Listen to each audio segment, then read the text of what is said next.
कृषि दर्शन कृषि दर्शन कृषि दर्शन कृषि दर्शन कृषि दर्शन कृषि दर्शन।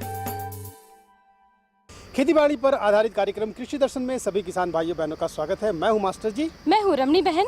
नमस्कार। तो किसान भाई बहनों, कार्यक्रम की शुरुआत करेंगे कृषि समाचार से। नमस्कार, कृषि समाचार में आपका स्वागत है। मैं हूं आपके साथ अनामिका। आइए देखते हैं आज कृषि समाचार में क्या है खास। पलामू में होगा 1 लाख ग्रॉस कॉर्प प्रजाति के मत्स्य अंगुलिकाओं का संचयन। बुढ़मू में खरीफ फसलों पर प्रखंड स्तरीय कार्यशाला का आयोजन। कद्दू के बेहतर उत्पादन के लिए लगाएं पूसा नवीन। अब समाचार विस्तार से।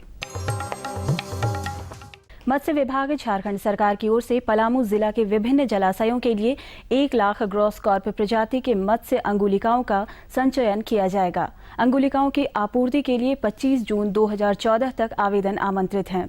आवेदन देने के लिए आवेदक को विभाग द्वारा अधिकृत मत्स्य मित्र, निबंधित या प्रशिक्षित मत्स्य बीज उत्पादक होना जरूरी है। विभाग द्वारा प्रति 1000 मत्स्य अंगुलिकाओं का निर्धारित दर है 1500 रुपए, जिसमें परिवहन खर्च भी शामिल है। बीते दिनों बुढ़मू प्रखंड के मनरेगा भवन में खरीफ फसलों पर प्रखंड स्तरीय कार्यशाला का आयोजन किया गया। इस कार्यशाला में कृषि पदाधिकारियों सहित किसानों और पंचायत प्रतिनिधियों ने भाग लिया। इस दौरान प्रखंड कृषि पदाधिकारी धर्मू मुंडा ने किसानों को खरीफ फसलों की उन्नत खेती का तरीका और कृषक मित्रों को श्री विधि से धान की खेती और केचुआ खाद बनाने का तरीका बताया। सब्जी फसलों की खेती के लिए गर्मा जुताई बहुत फायदेमंद है। इससे मिट्टी में दबे कीड़े मकोड़े मर जाते हैं। इसके लिए किसान को 15 दिनों के अंतराल पर 2 से 3 जुताई करना जरूरी है। खरीफ के मौसम में कई सब्जी फसलों की खेती की जाती है। खेत में कई कीट ऐसे होते हैं जो नमी के वक्त मिट्टी के अंदर चले जाते हैं और दोबारा नमी पाकर फिर से ऊपर आ जाते हैं।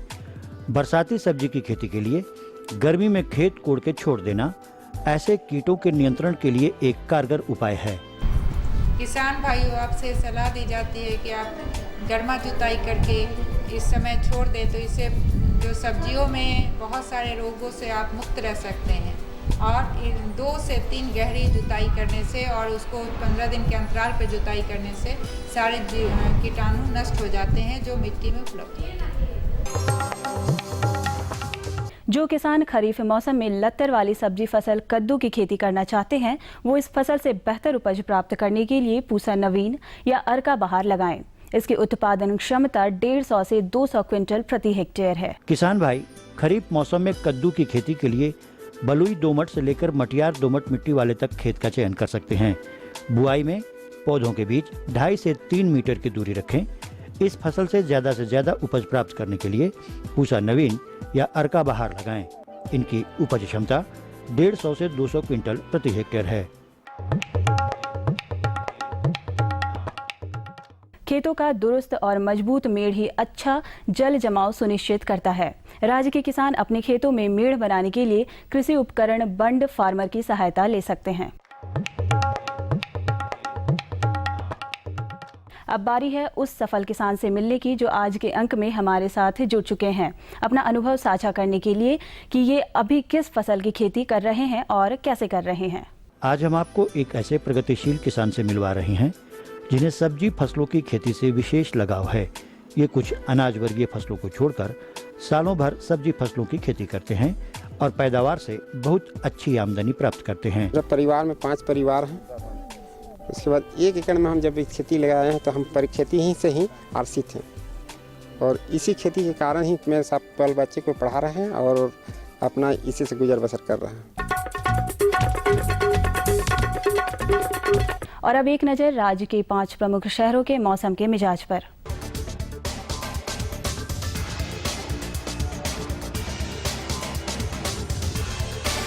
आज राज्य के 5 प्रमुख नगरों के अधिकतम और न्यूनतम तापमान कुछ इस प्रकार दर्ज किए गए।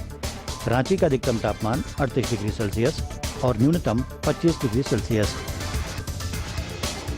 जमशेदपुर का अधिकतम तापमान 43 डिग्री सेल्सियस और न्यूनतम 27 डिग्री सेल्सियस। मेदिनीनगर का अधिकतम तापमान 44 डिग्री सेल्सियस और न्यूनतम 28 डिग्री सेल्सियस।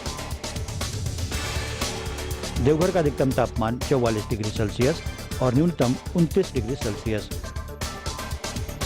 वहीं धनबाद का अधिकतम तापमान 44 डिग्री सेल्सियस और न्यूनतम 29 डिग्री सेल्सियस रहा।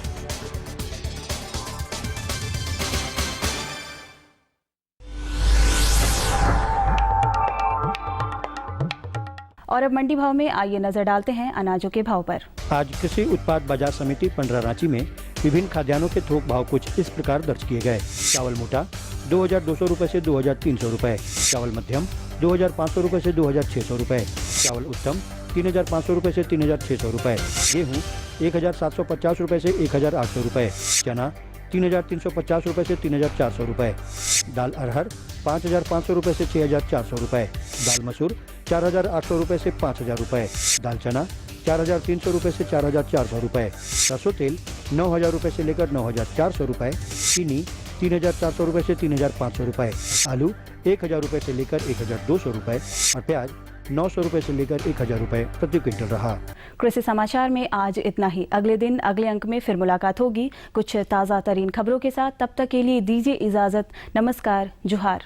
तो किसान भाइयों, देखा आपने मौसम का मिजाज, मंडी भाव और कृषि से संबंधित ढेर सारी जानकारियां हमारे इस कृषि समाचार में। अब रमनी जी, आगे क्या? कार्यक्रम में भी बहुत कुछ बाकी है किसान भाई बहनों, लेकिन यहाँ लेंगे एक छोटा सा विराम। ये लो और बताओ। बस। अरे ये क्या भैया जी, बस इतनी सी रासायनिक खाद? किसानी छोड़ रहे हो क्या? किसानी नहीं, नादानी छोड़ रहे हैं। मिट्टी की जांच कराई है। अब तो लाला जी जितनी जरूरत है उतने ही उर्वरक खेत में डालेंगे। हाँ, किसान भाई आज ही अपने जिले की नजदीकी भूमि परीक्षण प्रयोगशाला में मिट्टी की जांच जरूर करवाएं और मिट्टी में पोषक तत्व, नमी व पौधे के विकास को देखते हुए केवल जरूरत के अनुसार ही पोषक तत्व डालें। और हाँ, मिट्टी में गंधक, जस्ता, बोरोन जैसे सूक्ष्म पोषक तत्वों का पता लगाना भी न भूलें।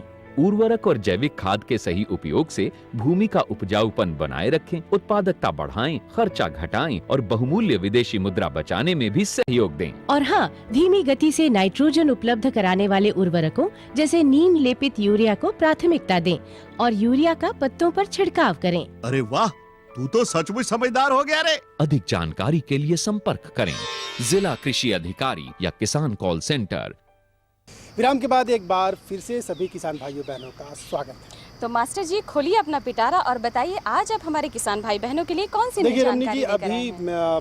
गर्मी जो है लगभग अब जाने वाली है और बरसात की जो है सब तैयारी में लगे हैं। शुरुआत होने वाली है और कहीं कहीं बारिश हो भी रही है। तो अभी किसान भाई जो है ना आगाद खेती सब्जियों की करती हैं। तो सबसे ज़रूरी जो चीज़ है कि सब्जियों की जो आगाद खेती होती है उसमें उसका जो प्रभेद होता है उसका चुनाव सबसे ज़्यादा महत्वपूर्ण होता है। और किसान भाई अगर इसका चुनाव सही करते हैं और तो आगाद खेती आसान हो जाती है। तो आज अपने हम किसान भाइयों को लेके चलेंगे स्टूडियो कि सब्जी की आगाद खेती, चुनाव और प्रभेद। तो चलते हैं स्टूडियो, लेकिन स्टूडियो जाने से पहले हमारा नंबर। तो किसान भाई बहनों, उठाइए अपना फ़ोन और कॉल कीजिए हमारे इस टोल फ्री नंबर पर। हमारा नंबर है 1800 3456519। और किसान भाई बहनों, इस पर कॉल करेंगे, ये कॉल बिल्कुल फ्री है। क्यों मास्टर जी? बिल्कुल फ्री ऑफ कॉस्ट, यानी कि निःशुल्क है। और तो देर नहीं करते, अब चलते सीधा स्टूडियो। धन्यवाद मास्टर जी और रमनी जी। और जोहार किसान भाइयों, आज आपने बरसात की खेती की सब्जियों की तैयारी शुरू कर दी होगी। कई जिज्ञासाएं होंगी आपके सामने कि किन सब्जियों का चुनाव करें और खेती कैसे करें। इन जिज्ञासाओं का जवाब देने के लिए हमारे साथ इस वक्त स्टूडियो में मौजूद है धनंजय जी, जो सब्जी विशेषज्ञ है अनुसंधान केंद्र प्लांडू से। नमस्ते धनंजय जी। किसान भाइयों नमस्कार जी। आपसे धनंजय जी ये जानना चाहेंगे, कई किसान भाई जो अभी तैयारी कर रहे हैं बरसात में सब्जियों की, किन सब्जियों का चुनाव करना चाहिए और कैसे खेती करनी चाहिए? किसान भाइयों, जैसे अभी बरसात के मौसम आने वाला है और देख रहे हैं कि जो सब मानसून जो है लेट हो रहा है, तो अगर हम अभी जो है सब्जी की खेती की तैयारी करते हैं तो उससे क्या होगा कि इस महीना में सब्जी अगर हम फसल लगा लेते हैं तो अगले माह जो है हम धान के खेती के लिए हमको भरपूर समय मिलेगा। तो अभी जितने भी जैसे कि लत्तर वाले सब्जी है, जो खीरा है, कद्दू है, करेला है, नेनुआ है, झिंगी है, उसके अलावा भिंडी है, बैगन है, टमाटर है, मिर्चा है, शिमला मिर्च है, फूलगोभी है, जितनी भी सब्जी है करीब करीब सभी सब्जियों का खेती जो है झारखंड के मिट्टी में हो सकता है, क्योंकि यहाँ पर जो है बाढ़ की कोई समस्या नहीं है, पानी लगने का समस्या नहीं है। तो किसान भाई चाहेंगे तो अभी सब तरह का सब्जी का खेती करके और मुनाफा अपना ज़्यादा प्राप्त कर सकते हैं। धनंजय जी, और किन किस्मों का चुनाव करना चाहिए किसान भाइयों को, ये भी आपसे जानना चाहेंगे। किसान भाइयों, जैसे कि अभी हम जैसे बैगन की लेते हैं या टमाटर की बात करते हैं, तो बैगन और टमाटर में क्या होता है कि जैसे कि मुरझा रोग आता है। धनंजय जी आपके जवाब को जानेंगे। इस वक्त एक किसान भाई हमारे साथ जुड़े हैं जी। कृषि दर्शन में आपका स्वागत है। आपकी आवाज़ सुनाई दे रही है, क्या सवाल पूछना चाहते हैं आप धनंजय जी से?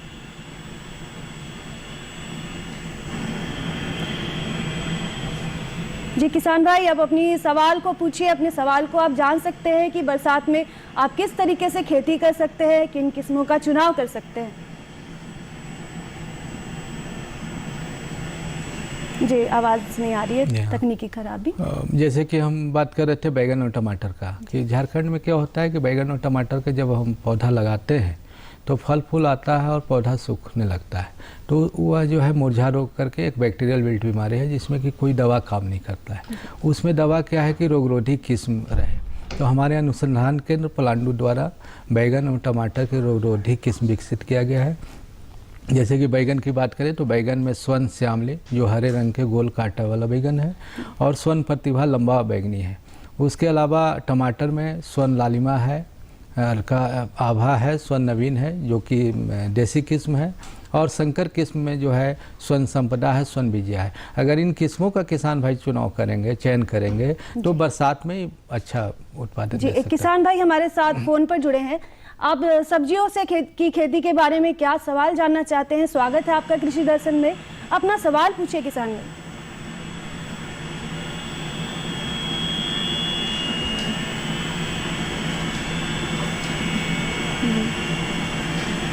जी आवाज साफ। जी हाँ, सवाल पूछिए आप। क्या सवाल? हेलो, कृषि दर्शन में स्वागत है आपका। हेलो हेलो हेलो जी, आपकी आवाज सुनाई दे रही है, आप अपना सवाल पूछ सकते हैं कृषि दर्शन में। हाँ बोल रहे ना जी। क्या बोलता है, टमाटर का जो खेती करते हैं तो गाछ करके और उससे दवा हुआ छिड़कते हैं ना जी, तो वो बहुत बड़ा हो जाता है लेकिन फल नहीं पाता है। जी, ये समस्या है दवा डालने के बाद। किसान भाई बहुत अच्छा प्रश्न है। आप जो है उस तरह का किस्म का चुनाव करें जिसका कि बरसात के दिनों में फलन होता है। तो जैसे अभी हम बता रहे थे कि अनुसंधान केंद्र पलांडू द्वारा जो है टमाटर के संकर किस्म भी विकसित किया गया है, स्वर्ण संपदा, स्वर्ण विजया। अगर आपको देसी किस्म में जाना है तो स्वर्ण लालिमा, स्वर्ण नवीन, अर्काभा का अगर आप बरसात के दिनों में खेती करेंगे तो उसमें फलन की समस्या नहीं आएगी। उसके अलावा अगर आप प्राइवेट कंपनी के संकर किस्म में जाना चाहते हैं तो रोहित करके सेवनिस कंपनी का है, उसको भी आप लगा सकते हैं। दर्शक हमारे साथ जुड़े हैं। जोहार किसान भाई, कृषि दर्शन में स्वागत है आपका। अपना सवाल पूछे। हेलो जी, अपना सवाल पूछे जी। उसमें कीड़ा आ गया बागीचा, तो उसमें क्या दवा करना पड़ेगा? जी, एक बार फिर से अपना सवाल दोहराएंगे। गोभी और भिंडी लगाएंगे, भिंडी और अगर कीड़ा लगेगा तो क्या दवा लगाएंगे? किसान भाई ऐसा है कि जो आप भिंडी और फ्रेंच बीन का बात करें तो दोनों में अलग अलग तरह के कीट आता है। भिंडी में जैसे है कि रस चूसने वाला कीट आपको थ्रिप्स है, एफिड्स है, वो सब आता है। तो आप कन्फिडोर नामक दवा अगर 1 ml प्रति लीटर पानी में मिला करके छिड़काव करेंगे तो उससे नियंत्रण होगा। उसके साथ साथ किसान भाई दवा के अलावा जो है एक चीज़ और ध्यान में रखें कि आप जो है अभी क्रॉप गार्ड करके आ रहा है, पीले रंग के प्लास्टिक है, उसमें एक जेल आ रहा है जो अगर खेत में लगा करके आप 1 एकड़ खेत में 50 प्लास्टिक अगर आप लगा देते हैं तो आपको कीटनाशक का प्रयोग कम से कम करना होगा। जी, कीटनाशक पर आपने बात की, तो क्या ये कीटनाशक का जब किसान भाई प्रयोग करते हैं तो उन्हें भी कुछ सावधानी बरतनी चाहिए और समय का भी सही चुनाव करना चाहिए? बहुत अच्छा प्रश्न किए हैं, क्योंकि कीटनाशक का हो क्या रहा है कि अंधाधुंध हम किसान में कर रहे हैं और उनको सही से जानकारी नहीं है। कि कब कौन सा कीटनाशक का प्रयोग करना चाहिए। जैसे कि पौधा में जब हमारा पत्ती खाने वाला या फल में छेद करने वाला कीट है तो उसके लिए कीटनाशक अलग है।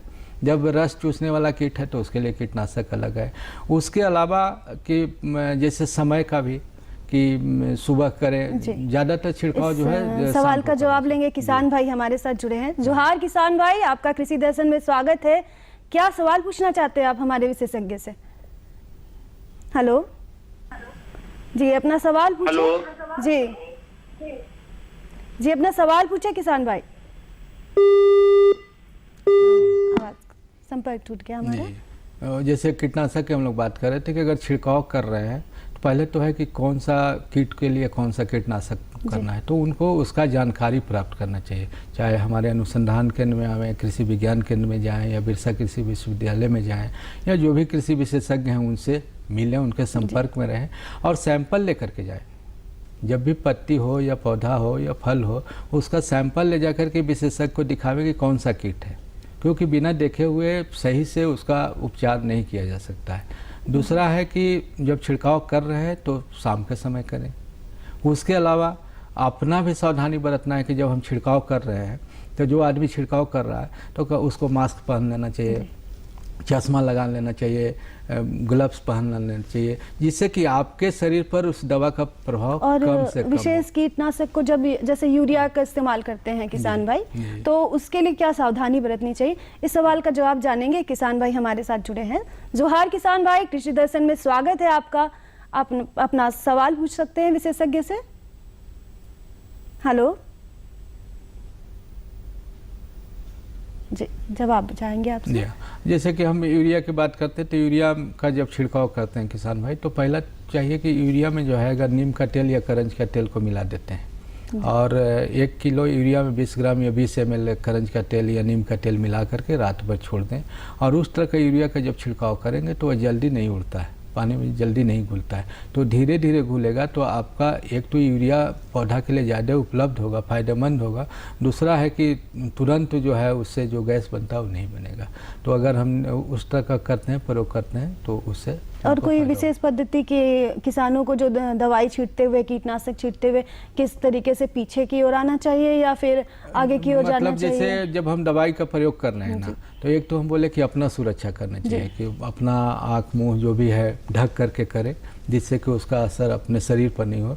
दूसरा है कि जब हम छिड़काव कर रहे हैं तो हवा को देखें कि किधर से हवा चल रहा है। अगर हम हवा के विपरीत छिड़काव करेंगे तो पूरा जो है वो जो छिड़काव हो रहा है उस आदमी के शरीर पर आएगा।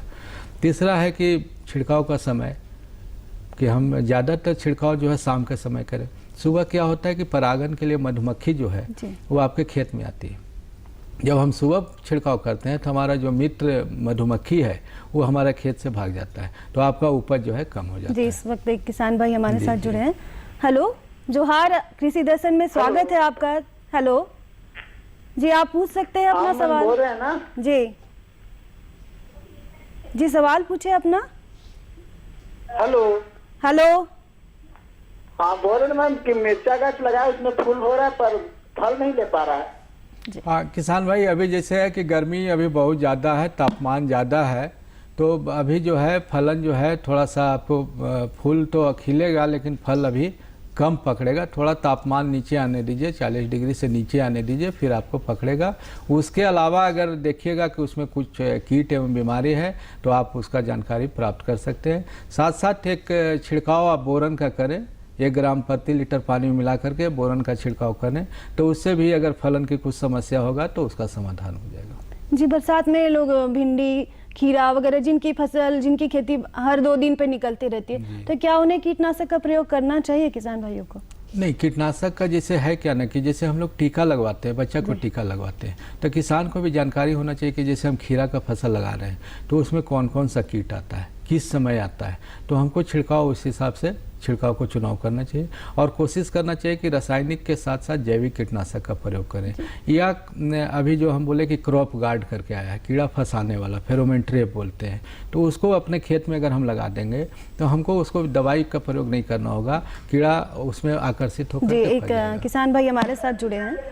हेलो हेलो, हाँ स्वागत है आपका कृषि दर्शन में। जानना चाहते हैं जी कि हम बोती का खेती करते हैं जी, उसमें पिल्लू कीड़ा लग जा रहा है।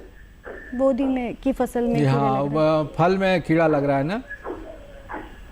फल में कीड़ा लग रहा है। हाँ, तो एक फेम नामक दवा है जिसका 1 ml प्रति 3 लीटर पानी में मिला करके आप छिड़काव करें, या लार्बिन करके एक दवा है जिसका 1 ग्राम प्रति लीटर पानी में मिला करके छिड़काव करें। लेकिन आप छिड़काव करने पर ध्यान देंगे कि कम से कम 8 से 10 दिन तक तुड़ाई नहीं करें। तो आप पहले तुड़ाई कर लें, उसके बाद छिड़काव करें और फिर 8 से 10 दिन के बाद तुड़ाई करें। जी धनंजय जी, आपने कीटनाशक के बारे में इतनी अच्छी जानकारी दी। और जो मिट्टी का चुनाव किस तरीके से किसान भाई कर सकते हैं, और सिंचाई पे क्या कुछ खास ध्यान देना चाहिए बरसात के मौसम में? मिट्टी जैसे कि अभी झारखंड बरसाती खेती की जब हम लोग बात कर रहे हैं तो उस तरह का खेत का चुनाव करना चाहिए जिसमें कि पानी का निकास हो। जी, पानी का निकास हो, क्योंकि अभी जो है बारिश का मौसम है और उसमें जो है इस वक्त एक दर्शक हमारे साथ जुड़े हैं। जी, कृषि दर्शन में स्वागत है आपका, अपना सवाल पूछिए। हेलो। हेलो। हाँ नमस्कार सर। नमस्कार मैम।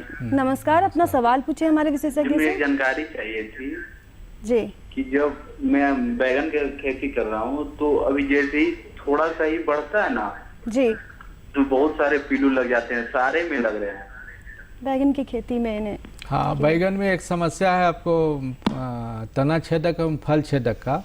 तो आप पहले तो जैसे कि अपने खेत में जहाँ भी तना अगर झुक जा रहा है, जैसे डाली झुक जाता है, तो उसको ब्लेड से या कैंची से काट लें और उसको गड्ढा में डाल दें, उसको दबा दें या जला दें।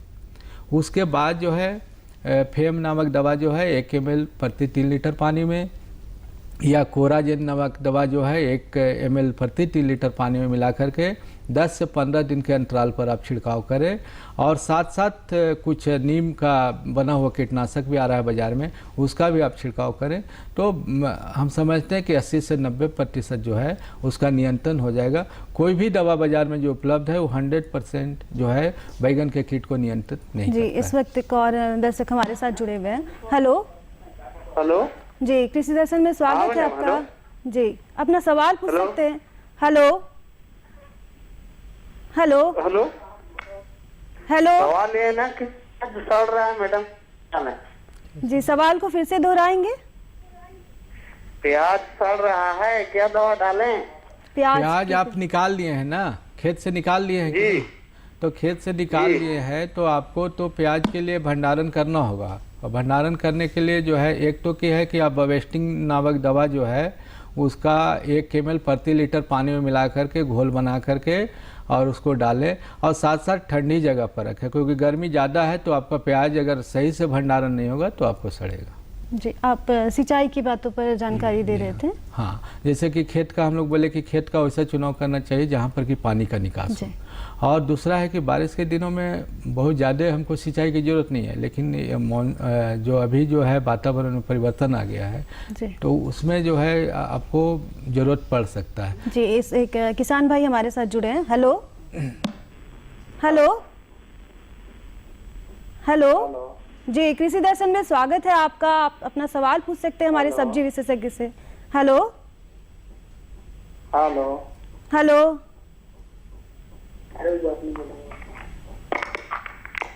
संपर्क नहीं हो रहा।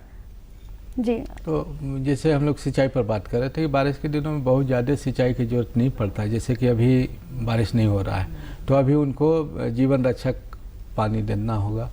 और जब जिनके पास किसान भाई के पास टपक सिंचाई का लगा हुआ है तो उनके लिए तो कोई समस्या नहीं है। बरसात के दिन में भी हम ऊंचे मेड़ पर खेती करेंगे। जब पानी लगातार 8 दिन 10 दिन तक नहीं पड़ेगा तो हम ड्रिप से पानी चला देंगे। लेकिन जो किसान भाई अगर पारंपरिक ढंग से खेती कर रहे हैं तो थोड़ा सा उनको मतलब अगर उस तरह से आता है तो पानी का 8 से 10 दिन पर सिंचाई करने की आवश्यकता होगा। उसके साथ साथ बरसात के दिन में क्या है कि जैसे अभी घास का समस्या बहुत ज़्यादा हो जाता है, तो घास का समस्या के लिए अभी प्लास्टिक मल्चिंग चला हुआ है। हम मेड़ बनाते हैं, मेड़ को प्लास्टिक से ढक देते हैं। ढकने के बाद जितना दूरी पर हमको पौधा लगाना है या बीज बुआई करना है उतना दूरी पर उसको लगाते हैं। उससे फ़ायदा क्या होता है कि पहला तो है कि हमको घास का समस्या 80 से 90% समाधान हो जाता है, आपको लेबर नहीं लगता है। दूसरा है कि बारिश के दिनों में जब तेज़ बारिश होता है तो मिट्टी का जो कटाव होता है, मिट्टी का कटाव होने से क्या होता है कि जितना भी हम खाद एवं उर्वरक डाले हैं वह सब बह करके बाहर चला जाता है, हमको पौधा को नहीं मिल पाता है। इस वक्त एक किसान भाई हमारे साथ जुड़े हैं। Hello hello. हेलो, हाँ स्वागत है आपका कृषि दर्शन में, अपना सवाल पूछ सकते हैं। हाँ मैम, बोल रहे हैं कि हम अपना बारे में बोटी लगाए हैं जी। बोटी एक बार तोड़ लिए हैं, लेकिन दूसरा बार जो बड़ा उसमें साथ में पिल्लू भी जन्म ले लिया है, यानी कीड़ा लग गया है। तो कीड़ा में दवा भी छिड़के, लेकिन वो जो है भाग ही नहीं रहा है, कैसे भगाएंगे? बोदी के फसल में कीड़े लगे हैं इनके। हाँ, नहीं जैसे आप बोडी में अगर फल छेदक या तना छेदक में कीट है तो आप फेम जो हम दवा बोले कि ये केवल प्रति 3 लीटर पानी मिला करके अगर छिड़काव करेंगे तो उससे नियंत्रण हो जाएगा। अगर आप दूसरा दवा डाले होंगे तो उससे नियंत्रण नहीं हो रहा होगा, तो आप फेम का डालें या कोराजिन नामक दवा जो है उसको आप प्रयोग करेंगे तो उस कीट से नियंत्रण हो। जी, एक और किसान भाई हमारे साथ जुड़े हैं। हेलो हेलो पंखा चल रहा है मैडम जी, एक बार अपना सवाल दोहराएंगे एक बार फिर से। हेलो, संपर्क नहीं हो पा रहा है। आप प्लास्टिक तकनीक की बात कर रहे थे। मल्चिंग का, क्योंकि अभी मल्चिंग क्या है कि शुरू में थोड़ा सा कॉस्ट लगता है, लेकिन उससे क्या है कि जब हम फसल में लगा दिए तो घास का समस्या का समाधान हो जाएगा। हमारा जो मिट्टी का बहाव होता है और मिट्टी का बहाव होने से खाद एवं उर्वरक जो हम प्रयोग किए वो सब बह करके चला जाता है, तो उससे बचाव होगा। और उसके बाद क्या है कि आपको उपज जो है 1.25 से 1.5 गुना बढ़ जाएगा। एक ही किस्म आप लगाए हुए हैं, बिना प्लास्टिक के लगाए हैं और प्लास्टिक के साथ लगाए हैं, तो जहाँ पर 100 किलो उपज होता है वहाँ पर 125 से 150 किलो होगा। तो प्लास्टिक से आपको ही फायदा है। तो हम चाहेंगे कि किसान भाई जो है वो प्लास्टिक का प्रयोग करें। 5 से 6 रुपये मीटर जो है रांची के बाज़ार में उपलब्ध है। और विशेष जानकारी चाहिए किसान भाइयों को तो हमारे अनुसंधान केंद्र पलांडू में आकर के प्राप्त कर सकते हैं। साथ ही साथ अभी जो है जो भी किसान भाई बिचड़ा तैयार करते हैं उसमें बहुत सा समस्या आता है, तो प्लास्टिक के ट्रे में, प्रो ट्रे में जो बिचड़ा का उत्पादन अगर करते हैं, चाहे वो लत्तीदार सब्जी हो या जिसका बिचड़ा तैयार करके रोपाई करते हैं, अगर उसका प्रयोग करेंगे तो उनको समय की भी बचत होगा, बीज का भी बचत होगा और उत्पादन भी ज़्यादा मिलेगा। जैसे पहले किसान भाई एक प्लास्टिक में पौधों को तैयार करके लगाते थे, उसमें नई तकनीक आई है। नई तकनीक आई है। अब क्या है कि प्लास्टिक का ट्रे रहता है, उसमें 198 से 100 खाना बना हुआ रहता है और उसमें मिट्टी का प्रयोग नहीं करते हैं। मिट्टी का प्रयोग नहीं करने से क्या होता है कि जो मिट्टी से बीमारी पैदा होता है वह बीमारी जो है हमारे बिचड़ा में नहीं आता है। एक किसान भाई हमारे साथ जुड़े हैं। हेलो हेलो जी जी, अपना सब जवाब देंगे। हाँ, जैसे कि ट्रे में जब हम करते हैं तो ट्रे में मिट्टी का प्रयोग नहीं करते हैं, उसमें कोकोपीट और केचुआ खाद का प्रयोग करते हैं। तो मिट्टी से जो बीमारी आता है वो बीमारी हमारे बिचड़ा में नहीं आएगा, तो बिचड़ा सुरक्षित हो जाता है। वक्त की कमी है धनंजय जी, लेकिन आपने हमारे किसान भाइयों को इतनी अच्छी जानकारी दी और उम्मीद करते हैं किसान भाई भी अब बरसात की खेती की तैयारी कर रहे होंगे और धनंजय जी से जो जानकारी मिली है उसका लाभ जरूर उठाएंगे। आज के इस कार्यक्रम में इतना ही, दीजिए धन्यवाद, नमस्कार। किसान भाइयों नमस्कार।